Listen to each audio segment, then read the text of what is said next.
Então, da revisão do número de embriões gerados em laboratório. Fala, por exemplo, sobre o descarte desses embriões.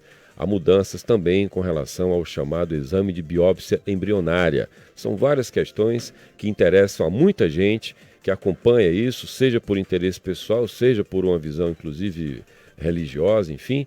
E é sobre esse assunto que eu converso agora com o médico especialista em medicina reprodutiva, Daniel Diógenes. Daniel, bom dia. Bom dia. Daniel, o que é que dessas mudanças do Conselho Federal de Medicina, dessas mudanças, o que é que mais o agradou, o que é que mais o preocupa? Na verdade, essa é uma revisão da resolução do ano passado, em que se tinha uma limitação da formação do número de embriões em laboratório para 8 embriões. Então, você poderia ter 20 óvulos, mas você só formaria 8 embriões, por exemplo. Tá?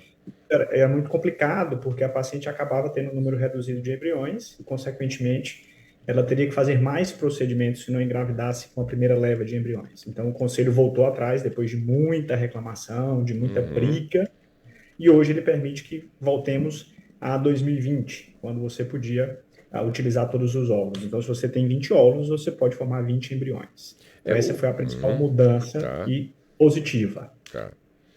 Isso do ponto de vista da mulher que está fazendo o procedimento implica um desgaste físico menor, né, Daniel? Porque ela não vai fazer tantos procedimentos. Seria isso, sobretudo? Exato, Uhum. exatamente. A gente tem que lembrar que a gente precisa de um bom número de óvulos e um bom número de embriões para engravidar no processo de fertilização in vitro.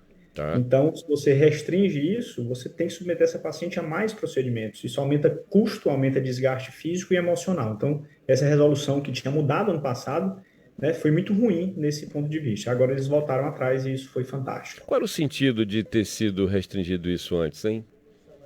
A Câmara Técnica do Conselho Federal de Medicina, né, que é composta por especialistas em medicina reprodutiva, os membros da Sociedade Brasileira de Reprodução Assistida, tinham só uma resposta para essa pergunta: o conservadorismo que vem tomando conta do país. Então, a ala conservadora do Conselho Federal de Medicina, né, entendendo que poderiam ter vidas congeladas e que não seriam utilizados os embriões ou descartados, entendendo uma espécie de abandono desses embriões, como se fosse um abortamento, que depois Tá. você vai descartar os embriões, segurou. Mas isso ia totalmente contra a evolução da medicina reprodutiva, totalmente contra a gente aumentar as chances dessas pacientes. Então, realmente, agora, a gente, graças a um trabalho muito bem feito da Câmara Técnica, né, da Sociedade Brasileira de Reprodução Assistida, a gente conseguiu retornar aos parâmetros anteriores. Doutor Daniel, bom dia. Raquel Gomes aqui conversando também com o senhor. Vou entrar aqui também com o tema do dia, um dos temas, né, principais aqui do noticiário, que é a gravidez da atriz Cláudia Raia, 55 anos. Ela anunciou, portanto, que está grávida. Segundo também a própria atriz em suas redes sociais, foi uma gravidez que aconteceu de modo natural. Queria que o senhor trouxesse um pouquinho também sobre essas chances, né, da gravidez, né, com essa idade já um pouco avançada de 55 anos. Isso foi também um burburinho ontem, né? E a gente que faz parte de alguns grupos específicos ali, por exemplo, no WhatsApp de especialistas pelo Brasil, a unanimidade é que falta alguma coisa nessa história, né? É muito difícil engravidar espontaneamente aos 55 anos, não é impossível, mas é muito difícil. E o que se supõe é que você consegue chegar numa gravidez nessa idade se você congelou ovos previamente ou se você recebeu óvulos doados, né? Uma gravidez espontânea nessa idade é um fator raro, né? Não, nós não podemos, né, dizer que não existe, que essa história não é verídica, mas tem algo que não parece ser o mais coerente nessa história.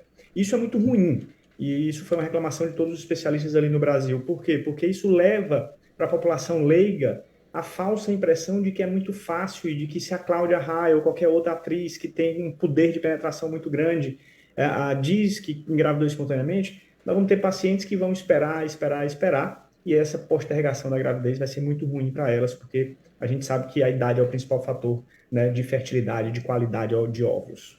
Qual é assim, de maneira didática, Daniel, qual é o perfil de quem procura hoje as clínicas como a do senhor e qual a expectativa dessas mulheres que vão a uma clínica? Eu imagino que a gente teve mudança comportamental muito forte nos últimos anos, né? As mulheres dedicadas a trabalhar, a cuidar da vida e depois elas, agora eu vou resolver ser mãe. Qual o perfil das mulheres que chegam e o que é que o senhor diria como limite, data limite, idade limite?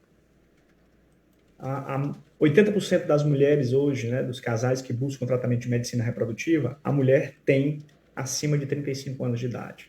E eu diria que mais de 60% acima de 40 anos. Então é exatamente isso, essa mudança, né, a mulher está inserida no mercado de trabalho, então ela está buscando a gravidez mais tardiamente. E nós sabemos hoje que a idade, se nós pudéssemos dizer que a idade avançada seria uma doença, a idade avançada seria a doença, entre aspas, que mais provoca infertilidade no mundo. Se você somar todas as outras doenças que provocam infertilidade em homens e mulheres, o peso de todas essas doenças não é maior do que o peso hoje da idade acima de 40 anos, principalmente das mulheres. Doutor, também a gente teve recentemente uma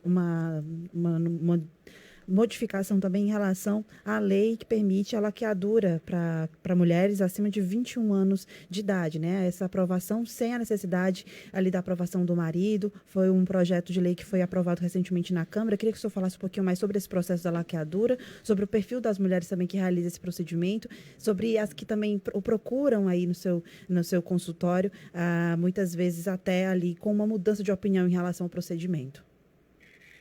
A gente que trabalha com fertilidade, a gente nunca gosta de indicar um método definitivo, como a laqueadura ou uma vasectomia, porque são métodos em que existe uma taxa de 30% de arrependimento e essas pessoas terão que ser submetidas ou a cirurgias para voltar a ter a fertilidade ou a procedimentos de medicina reprodutiva.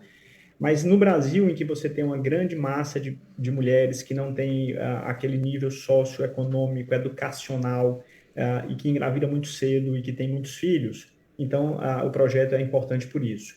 Mas tem que ser muito bem visto, tem que ser muito bem decidido. Nós temos ali cerca de 30% dessas mulheres se arrependem, mudam de parceiro e acabam, depois de 4, 5, 10 anos, querendo engravidar novamente e fizeram um método definitivo.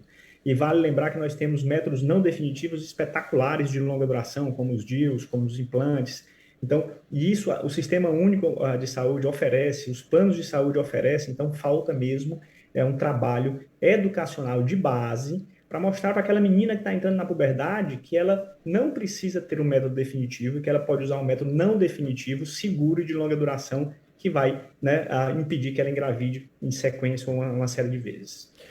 Me parece, doutor Daniel, que as pessoas perderam medo da AIDS também, né? E muitas vezes as pessoas falam apenas em evitar a gravidez, mas esquecem também que o preservativo é um método muito eficiente para combater a epidemia de AIDS, né?